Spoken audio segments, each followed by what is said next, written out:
Seja bem-vindo ao Som das Ideias, o podcast da editora PUC-Rio. Olá a todos os ouvintes do podcast Som das Ideias. Neste ano de 2023, completam-se 5 anos de um dos escândalos do mundo tecnológico, o da Cambridge Analytica. A então empresa de consultoria política teve acesso não concedido a dados de 87 milhões de usuários do Facebook, que foram usados de maneira tendenciosa nas polarizadas eleições americanas de 2018. Este é apenas um dos famosos casos de monitoramento de dados, uma das principais atividades de vigilância realizadas pelas grandes corporações de tecnologia da informação. Com o objetivo de discutir o uso das tecnologias digitais e seus possíveis desdobramentos, Manuela Trindade Viana e Luciana Badim organizaram o e-book A Vida Política das Tecnologias Digitais, disponível gratuitamente no site da editora PUC-Rio. A obra da coleção Diálogos é fruto das pesquisas da Rede de Pesquisa sobre Dados, Tecnocontrole, Autoridade e Subjetividade, a Rede Datas, que reúne autores de diferentes departamentos da PUC-Rio.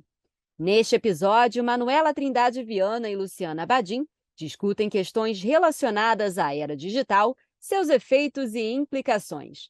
Manuela Trindade Viana, Luciana Badim, é um prazer tê-las conosco. A conversa começa agora. Bom dia, muito obrigado por esse convite, participar desse podcast para poder apresentar o livro que a editora PUC lançou, e eu fico muito contente de estar aqui com a Manuela para a gente fazer isso juntas.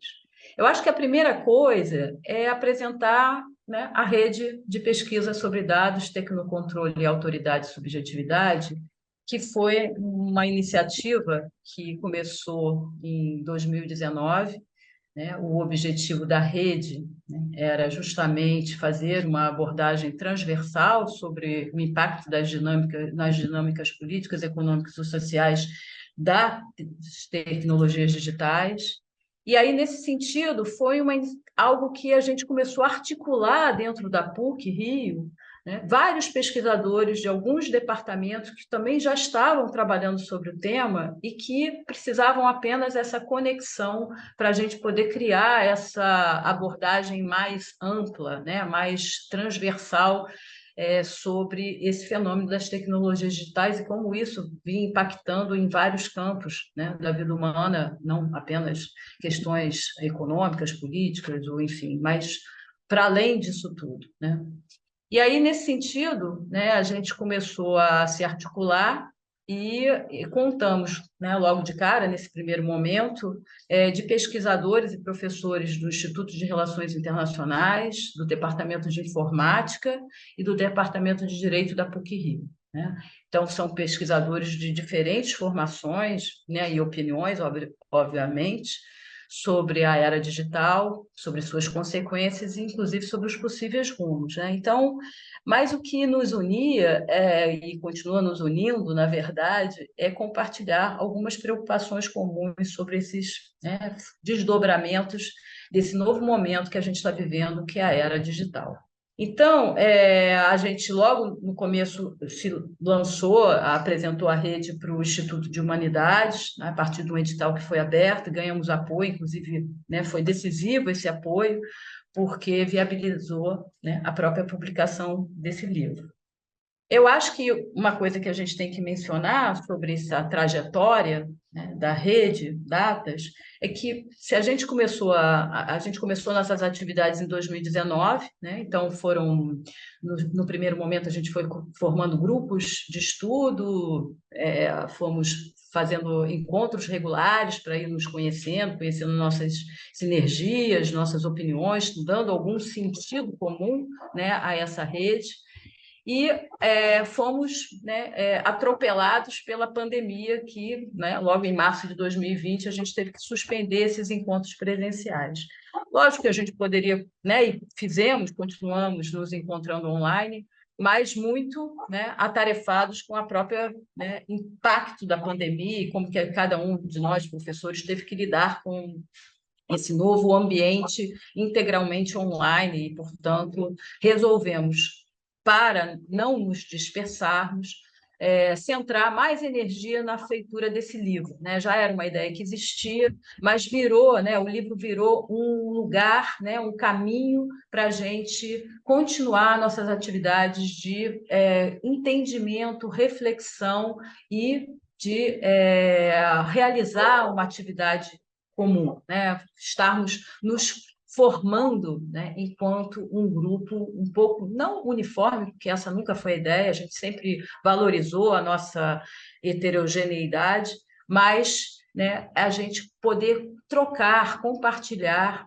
essas várias formas de olhar esse fenômeno das tecnologias digitais.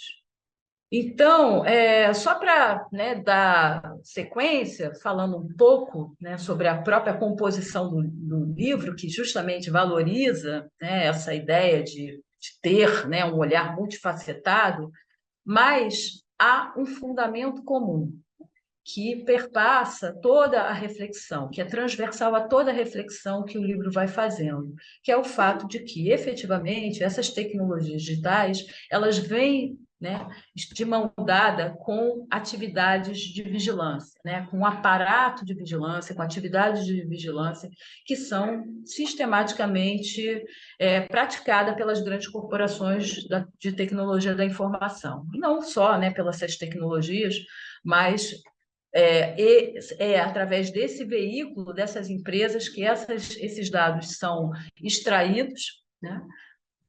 Primeiro, antes de mais nada, nós somos monitorados, esses dados são extraídos, e isso serve, né, para a composição do que eles chamam de perfis comportamentais, né? Então, isso é algo que, durante muito tempo, ficou oculto, né? A gente não sabia, a gente só se espantava de repente, ter pensado em viajar para tal lugar e, de repente, uma propaganda, né, de uma passagem aérea para algum lugar. No começo a gente, mas que coisa estranha. E hoje em dia eu acho que cada vez mais sabemos que isso é parte do negócio dessas empresas e isso vem de mãos dadas com essas tecnologias digitais, para o bem e para o mal, né? Então acho que o livro também procura discutir um pouco como isso de fato interfere, como isso impacta negativamente ou positivamente na dinâmica, né, do nosso cotidiano.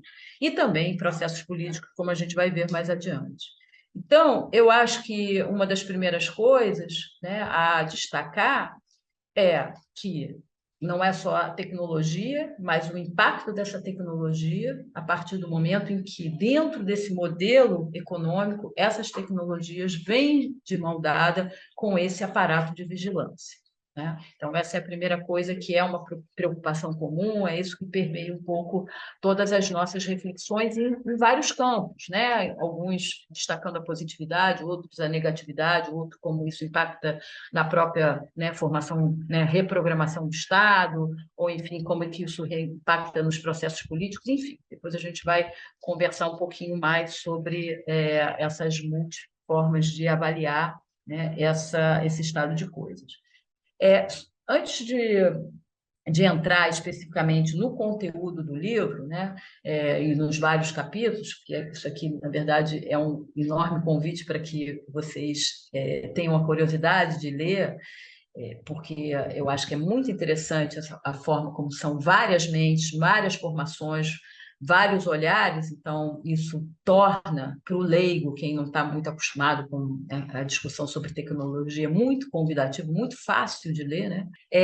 Então tem um capítulo introdutório que vale a pena eu mencionar aqui, que é o capítulo que o Sérgio Lift escreveu. Ele é do Departamento de Informática, ele escreveu um capítulo muito básico, trazendo os conceitos básicos, né? O que é Big Data, né? O que é algoritmos, né? O que são inteligência artificial, o que é inteligência artificial.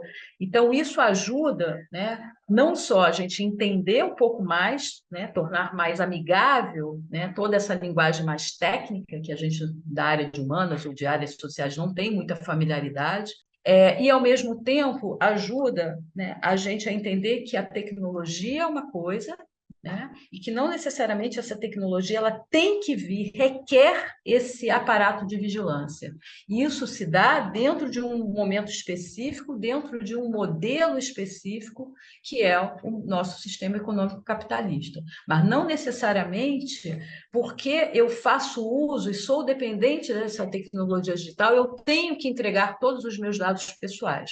Então, esse capítulo do Sérgio é muito interessante, porque ele abre e mostra justamente isso. Uma coisa é uma coisa, né?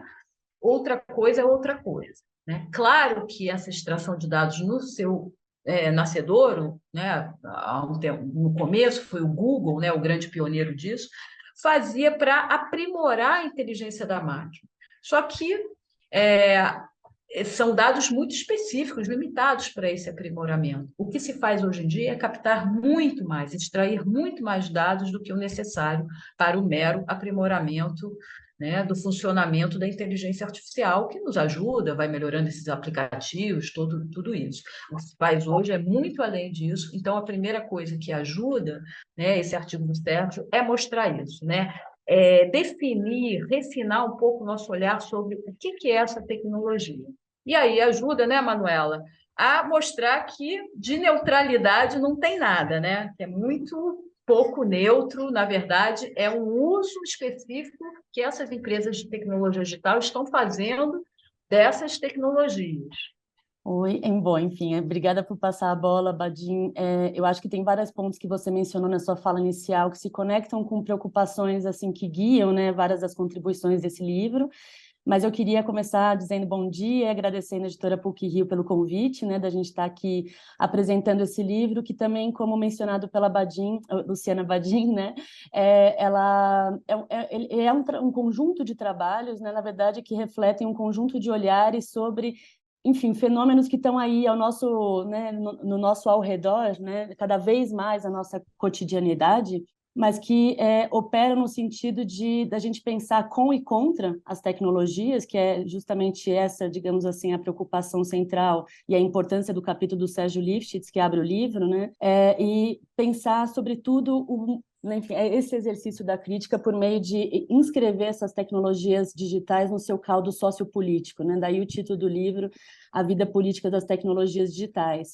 Um outro conjunto de contribuições, né, dialoga diretamente com uma das esferas da nossa vida, né, cotidiana, que tem sido invadidas, né, ou enfim, tem sido cada vez mais constituídas de maneira inescapável aí por tecnologias digitais, que é o campo da segurança pública, né? Bom, vivendo no Rio de Janeiro, né, a gente sabe que cada vez mais a gente tem esse debate tomando pautas, né, de noticiários, e cada vez mais também a gente é apresentado com uma narrativa que se pretende neutra, de que muitas dessas tecnologias digitais elas vêm resolver problemas da nossa sociedade com um olhar mais objetivo, porque se trata de uma máquina e não sujeito, portanto, a vieses, né, de uso humano, digamos assim, no julgamento, por exemplo, de prender ou não uma pessoa, de deter ou não uma pessoa para então encaminhá-la para a justiça criminal.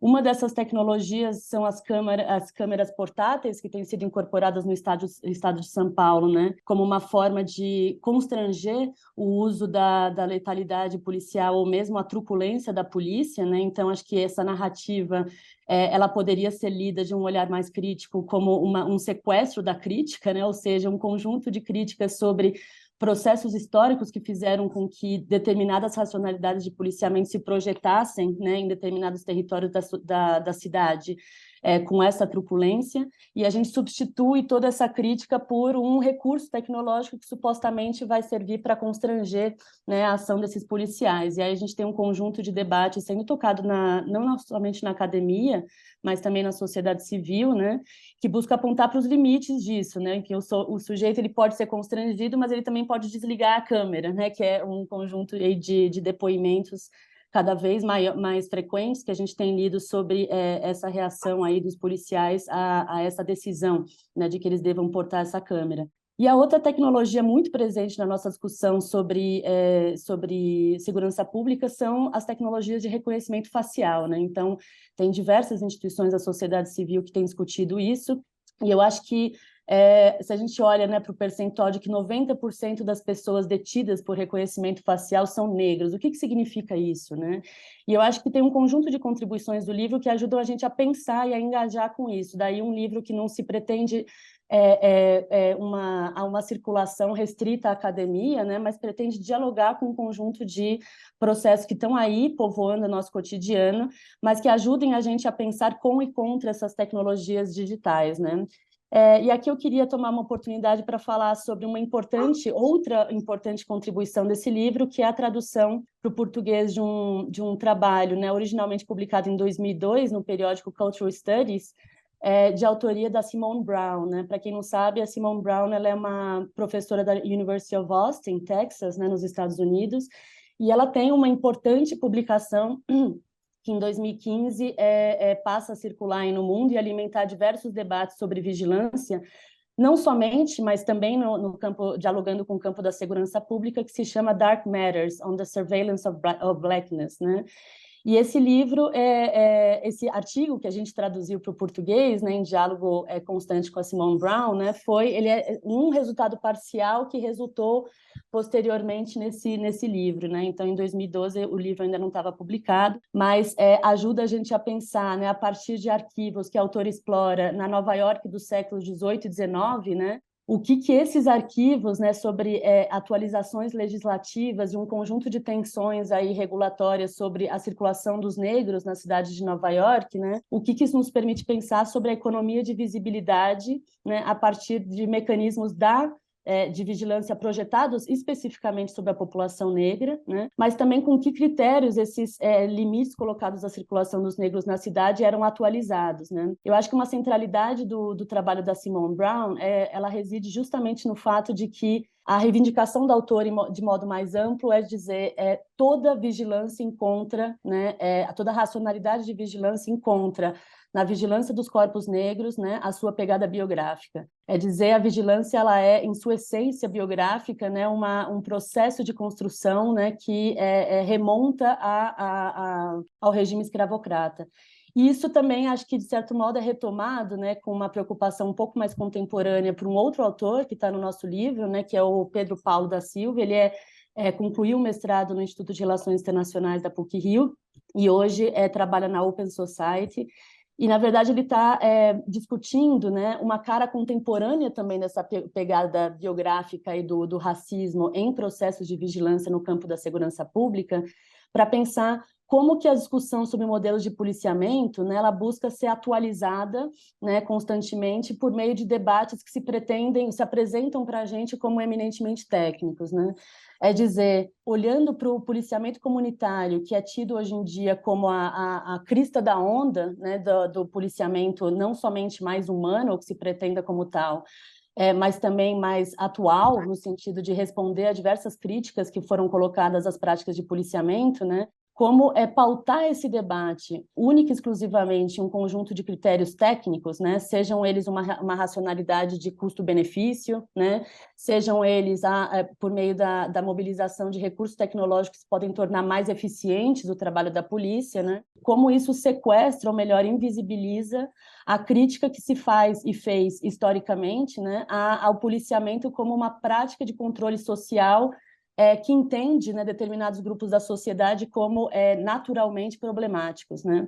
Então, eu acho que o diálogo da Simone Brown com o Pedro Paulo, né, nesse livro, ele é bastante importante porque permite a gente colocar ênfase em algumas permanências históricas, né, disso que a gente tende a enxergar muito naturalmente como recursos tecnológicos, como a fotografia do nosso contemporâneo né, hoje em dia, né, no século XXI, a era digital, mas também pensar como o século XIX está presente na nossa era digital, né? Acho que isso é importante também nessa direção.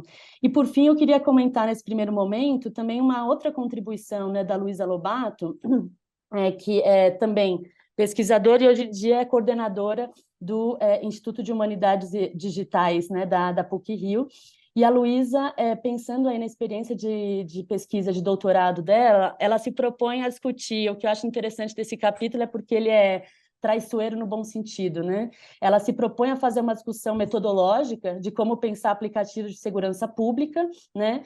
Mas, ao mesmo tempo, a discussão que ela avança com o leitor, né, na verdade, permite que a gente pense como que esse conjunto de disposições analíticas, né, de ordem metodológica são também, né, uma forma de confrontar os modos com que a gente processa, né, a autoridade com que esses algoritmos ou aplicativos, de modo mais geral, eles têm sido avançados na nossa sociedade para resolver os nossos problemas de modo mais objetivo, né? Então, o que ela propõe, na verdade, é que a gente vá metodologicamente, como analistas, para a parte da cozinha, é dizer, né, é ir para os grupos de desenvolvedores desses aplicativos, né, como estudiosos, e pensar quais são as premissas, né, quais são as estatísticas que estão alimentando o modelo inicial desse aplicativo antes mesmo que ele comece a rodar, né? Como é que eles desenham resultados esperados por meio da operação desses aplicativos, para pensar, então, qual que é a visão de mundo que informa aquilo que é um aplicativo que nos é apresentado como uma solução objetiva, né? Então, basicamente, para mostrar que não há nenhuma objetividade, o que existe é posicionalidade, né, na produção dessas tecnologias, né?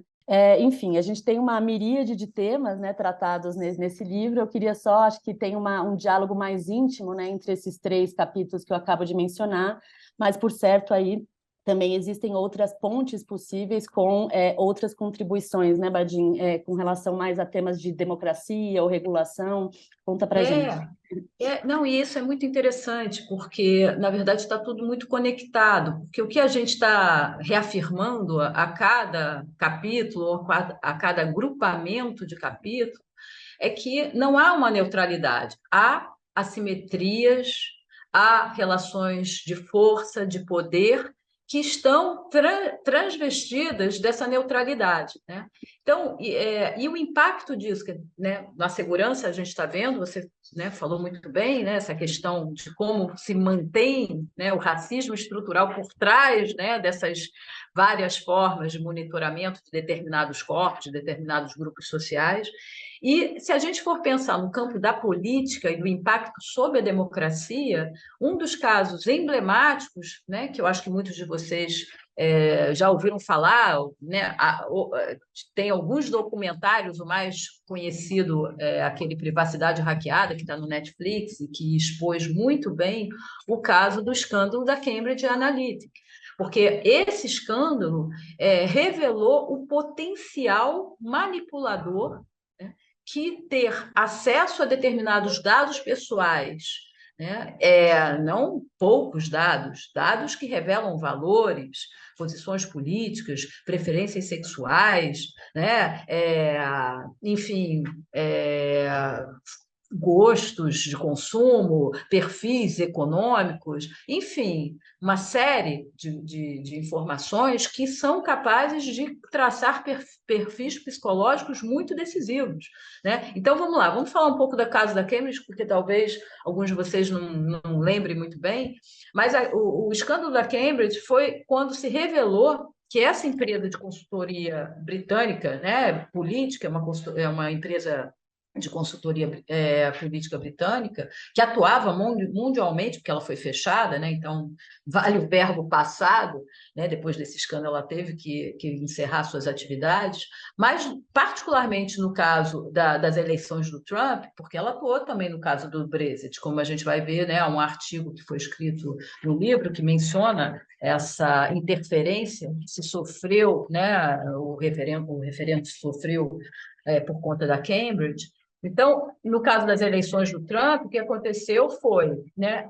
a empresa utilizou informações de 87 milhões de usuários, né, realizados pelo Facebook, que teve que se explicar como esses dados foram repassados para Cambridge, e a Cambridge usou esses dados para traçar perfis psicológicos, principalmente daqueles eleitores que iriam decidir as eleições, porque, veja bem, a gente sabe que no colégio eleitoral norte-americano, né, as eleições se dão através dos estados, e existem alguns estados que são aqueles estados que ora votam nos republicanos, ora a maioria republicana, ora a maioria democrata, então são os estados que acabam definindo as eleições, né? E a Cambridge focou justamente naqueles eleitores indecisos e, a partir da construção desses perfis psicológicos, soube enviar diretamente para aquelas pessoas informações certas no sentido de que iriam impactar a decisão daqueles eleitores. Então, só para dar um exemplo, até um exemplo que foi dado, que comumente é dado. Então, aquele eleitor que participa, a gente sabe que nos Estados Unidos muitos norte-americanos amam a arma, né? Agora está com essa moda aqui no Brasil também, mas enfim. Então, aquele eleitor que frequenta clubes de tiro, que tem várias armas, que ama armas, então a informação certa para mudar, mas não gostava tanto do Trump, não gostava tanto do discurso, é até um eleitor que gosta do Partido Democrata e tal, estava insatisfeito com os republicanos, enfim. Mas aquela informação de que se a Hillary ganhasse, as armas seriam proibidas, né, isso afetaria, né, a decisão daquele eleitor. Então, é esse tipo de informação, aquela informação que chega na hora certa para o eleitor certo. E isso fez, de fato, diferença, né, nas eleições norte-americanas. Por quê? Porque elas estavam muito polarizadas. Isso foi altamente explorado pela Cambridge, mas a partir, né, de uma assimetria de poder, quando você sabe muito sobre alguém, né, sem que aquela pessoa soubesse, né, que dados tinham sido extraídos e manipulados para se chegar a esses perfis. Então, isso dá claramente muito poder de alterar processos políticos democráticos, né? Então, isso foi revelado e isso mostrou a necessária, né, regulação. Então, né, isso é explorado não em torno das eleições do Trump, mas em torno da questão do caso do Brexit, que também a Cambridge atuou, e a Carolina Salgado e a Laís Ramalho, também do Departamento de Relações Internacionais, fez, né, um artigo muito interessante mostrando esse impacto dessa percepção, né, desse poder e desse poder manipulador, né, que a Cambridge exerceu e influenciou, inclusive, o resultado do Brexit, né? Então, isso se tornou evidente para a União Europeia, né, o alcance dessa interferência e a necessidade de intensificar o processo de regulação dessas grandes empresas de tecnologia que extraem, né, dados muito importantes da nossa vida, das nossas preferências, né, de quem nós somos, né, de como, de alguma maneira, interferir, influenciar nas nossas escolhas, e não apenas, nesse caso, escolhas do ponto de vista do consumo, né? A questão aqui é que isso tem um impacto de longo prazo, que é interferir em processos políticos que pode alterar o rumo de uma nação, de um continente, né? Então, isso foi muito interessante. E aí, se casando com esse artigo da Carolina Salgado e da Laís Ramalho, que, como eu mencionei, escreve sobre essa questão da regulação que ganha força na União Europeia, tem um artigo da Kate Mulholland e da Priscila Laterza, que são do Departamento de Direito, que elas trabalham justamente todos os aspectos jurídicos, mas não apenas jurídicos, elas, por serem do Departamento de Direito, exploram particularmente esses caminhos, né, da Lei de Proteção dos Dados Pessoais, né, que é o primeiro, né, primeiro percurso, né, a primeira grande lei para poder regular esse acesso a esses dados, mas também elas trabalham a questão dos fundamentos, né? Que fundamentos devem servir à regulação, né, à intensificação dessa regulação, que é a questão do resgate da nossa privacidade, né? E privacidade pensado num aspecto mais amplo. Privacidade diz respeito à nossa pessoalidade, né? E como que a nossa pessoalidade deve ser resguardada desse conhecimento desmedido que a gente nem sabe quem sabe sobre nós, né? E aí, para fechar, que é também interessante, porque são 3 artigos assim que se casam e se complementam e mostram as ambiguidades que existem, porque nada é simples, né? Se o tema é complexo, a solução também é complexa. E aí tem um artigo muito legal do Sérgio Veloso, que também é do departamento, nesse caso é do Departamento de Relações Internacionais, que fala sobre essa reprogramação do Estado, porque quem tem que regular né? Quem regula? É o Estado, é a lei, né? É o sistema jurídico, né? Então, mas esse Estado é um Estado que também está dependente desse aparato de vigilância, né? Como a gente até viu a Manuela falando, quer dizer, quem utiliza, né, todos esses aparatos de vigilância também é o Estado que policia, né? Então, e não só por isso o Estado usa por todas as outras questões, mas, claro, o mais evidente é a questão da segurança. Então, esse Estado é um Estado que depende e que, portanto, ele deve exercer ação de regulação, mas ele não é mais aquele Estado, né, que está alheio a essas tecnologias, que não depende dessas tecnologias, que não está também completamente refém dessas tecnologias, refém no sentido de que também precisa dessas tecnologias no mundo que a gente está vivendo. Então, é um Estado que, como o autor fala, o Sérgio Veloso fala, é um Estado que está reprogramado, né? Então, há contradição nesse processo de regulação também. Então, é um artigo muito interessante que nos faz refletir sobre a complexidade dessa solução, né? Então, eu acho que isso abre caminho para a gente pensar, inclusive, no artigo da Isabel, né, Manuela? Eu acho que tem uma conexão, sim, não só com essa discussão que você está puxando agora, né, do Estado como agente regulador, mesmo porque esse capítulo, que é assinado pela Isabel Rocha de Siqueira, pela Beatriz Teixeira e pela Thalita Lima, né, todas professoras e pesquisadoras, né, do Instituto de Relações Internacionais, ele encerra o livro também com uma abertura, né, enfim, desculpa o paradoxo, mas, enfim, a ideia de que se o Sérgio Lifshitz abre o livro, né, também provocando a gente a pensar, né, esse com e contra as tecnologias digitais, mas para fazer esse com e contra é preciso que a gente domine parte do jargão, né, com que esses diagnósticos devem ser traçados, né, sobre o que é Big Data, etc.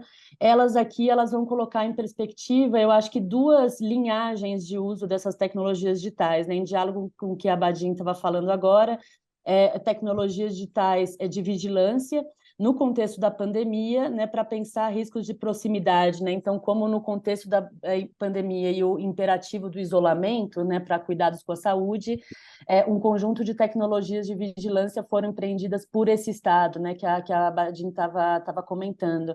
E a gente tem uma outra linhagem de uso dessas tecnologias, como a gente sabe, que não é uso exclusivo dos estados, né? Esses aplicativos de tecnologia digital, por exemplo, mas, por exemplo, no campo da saúde da mulher. Então, como é que hoje em dia a gente, a medicina, a telemedicina, né, tornou possível que, por exemplo, você faça uma consulta ginecológica, né, por meio de um aplicativo, né? E aí, enfim, a gente tem essas duas linhagens que mostram para a gente, na perspectiva das autoras, né, como que os investimentos no desenvolvimento de aplicativos, né, nessas duas dimensões, por exemplo, né, elas podem ajudar a gente a pensar como que o cuidado, né, com a saúde, né, tem sido ressignificado por meio da distribuição desses investimentos, né? E eu acho que mais do que isso, a contribuição dessas autoras ajudou a gente a pensar como que os modos com que a gente é tornado visível, né, ou o imperativo do presencial têm sido ressignificados. Então, é claro que, enfim, acho que muitas mulheres concordariam comigo, né, que entre fazer uma consulta presencial e uma consulta por um aplicativo e falar com um robô, a gente preferiria a primeira, né? Mas é justamente essa a inquietação dessas autoras, né? O fato de que tem se tornado admissível, legítimo e oportuno, né, que um conjunto de investimentos seja canalizado para o desenvolvimento de aplicativos buscando substituir a pessoalidade, né, na nossa interação social, em casos, por exemplo, como o campo da saúde da mulher, né? E aí eu acho que, para finalizar, e nesse sentido, esse capítulo também dá para a gente uma abertura, né? E eu acho que ecoa um pouco da preocupação presente no capítulo do Sérgio, porque elas propõem que a gente não dispute, né, esse tema das tecnologias digitais em termos de analógico ou digital, né? Que é como muitas vezes a gente tem pautado, né, esse debate, né? Não, o digital, né, carregado, digamos assim, todos esses aspectos de uma hipervigilância microscópica do nosso dia a dia, né? Então, para isso, a gente retoma necessariamente ao analógico, né? Então, ao invés de a gente pautar nesses termos, né, elas propõem que a gente reflita, né, criticamente sobre como as relações de proximidade e distância têm sido distribuídas, né, por meio desse desenvolvimento de aplicativos. E a partir disso que a gente poderia, né, começar a construir diagnósticos e, portanto, né, a partir disso, caminhos também de como agir com o que elas consideram, né, uma preocupação muito importante, que é uma discussão sobre o componente ético-político disso, né? Então, a necessidade da gente estar junto, a necessidade da gente ressignificar a visibilidade, né? Enfim, e aí não, de novo, né, com e contra, né, então não pautando em termos de analógico ou digital, né, mas pensando como proximidade e distância têm sido redistribuídos, né. Eu acho que esse é um ensejo perfeito, né, para a gente talvez falar um pouco também sobre a abertura, né, que a conclusão desse livro coloca não somente para as reflexões avançadas, né, por meio dos capítulos, mas também da gente pensar, né, o próprio destino da Rede Datas, né, a partir dessa publicação, né? A Luciana começou falando sobre como a Rede Datas ela nasce de uma inquietação compartilhada, apesar de contornos específicos, né, vindos de formações distintas, né, produções, né, acadêmicas distintas, inserções institucionais distintas, mas também com algo em comum, né, muitas coisas em comum, e também foi um processo de descoberta, acho que de muitos dos olhares dos integrantes da rede por meio da produção desse livro, que foi muito legal. Mas eu acho que agora também a Rede Datas ela deixa de ser em si mesmada, né? E ela começa também, por meio desse livro, a mostrar um pouco de resultados parciais de investigações que têm sido conduzidas, né, no âmbito da rede. E as nossas pretensões, enfim, não sei se Badin tem algo a complementar, mas as nossas pretensões seriam, né, no sentido de adensar a rede, tanto no que diz respeito a avançar em direções de debates que foram anunciados, né, por meio desse livro, mas também expandir os trabalhos da rede e suas reflexões por meio de aprofundamentos transdisciplinares, então, assim, convidar outros integrantes, né, de departamentos da PUC-Rio, sejam estudantes de pós-graduação ou professores que estejam dispostos a pensar essas problemáticas que a gente discutiu aqui, para se sentirem convidados a fazer parte da rede, mas também a comunidade externa, né, que se interessa por esse tema, né, de conhecer os trabalhos da rede e passar a fazer parte de um circuito de interlocução mais próximo, né? A gente sabe que existem já outras redes atentas a esse tema, né, no Brasil e no mundo, né? Então também é parte do nosso trabalho a partir de agora buscar, né, essas pontes para a gente também fortalecer as nossas próprias reflexões, né? Então acho que eu deixaria meio por aí, Badin, se você tiver alguma complementação, fica totalmente à vontade. Com certeza, né, Manu? Manuela, porque a verdade é que esse diálogo entre vários olhares e várias abordagens, inclusive, impacta nas nossas próprias pesquisas pessoais, né? Sem dúvida, nós não somos as mesmas, temos os mesmos olhares diante de entrar em contato com essa abordagem a partir do direito, essa abordagem a partir da informática, e mesmo abordagem dentro do nosso departamento, no caso eu e Manuela Viana e Luciana Badin, somos do Departamento de Relações Internacionais, e dentro mesmo do próprio departamento existem várias, né, formas de olhar esse fenômeno. Então, sem dúvida, a grande contribuição da rede é ser ampliada, trazer cada vez mais olhares e perspectivas para essa reflexão. Então, e tenho certeza que dentro da PUC, no mínimo, né, e fora da PUC, então, melhor ainda, né, não melhor ainda, mas ótimo seria, né, a gente ampliar esse diálogo para além, né, da PUC, mas certamente tenho tantos outros alunos, tantos outros mestrandos, doutorandos, professores que estão atentos a essas transformações todas que a gente está vivenciando a partir das tecnologias digitais. E eu acho que vale, só para concluir, mencionar um pouco os grupos de pesquisa, né? Por hora, são os 3 grupos de pesquisa que compõem a rede, mas é claro que isso não está definido como, né, um arcabouço estático, que a gente tem o grupo de pesquisa em Economia Política das Tecnologias e Meios Digitais, temos o grupo de pesquisa Gestão de Dados e Práticas de Segurança, e temos o grupo de pesquisa Política de Dados e Democracia. Então, a princípio, são esses 3 grupos, essas 3 áreas que a gente está se dedicando a pesquisar, mas, né, há um universo a ser incluído na rede. Então, eu acho que é isso, né, Manuela? É isso, a gente agradece mais uma vez pelo convite, pela oportunidade de falar sobre esse livro. Esperamos que venham outros e os diálogos também que a gente espera que surjam desse. Obrigada. A editora PUC-Rio agradece a presença das professoras Manuela Trindade Viana e Luciana Badim no nosso podcast, falando sobre o livro A Vida Política das Tecnologias Digitais, lançado pela editora PUC-Rio. Agradecemos a você, ouvinte, pela audiência e nos encontramos no próximo episódio do Som das Ideias. Até lá! Esse foi mais um episódio do Som das Ideias, o podcast da editora PUC-Rio.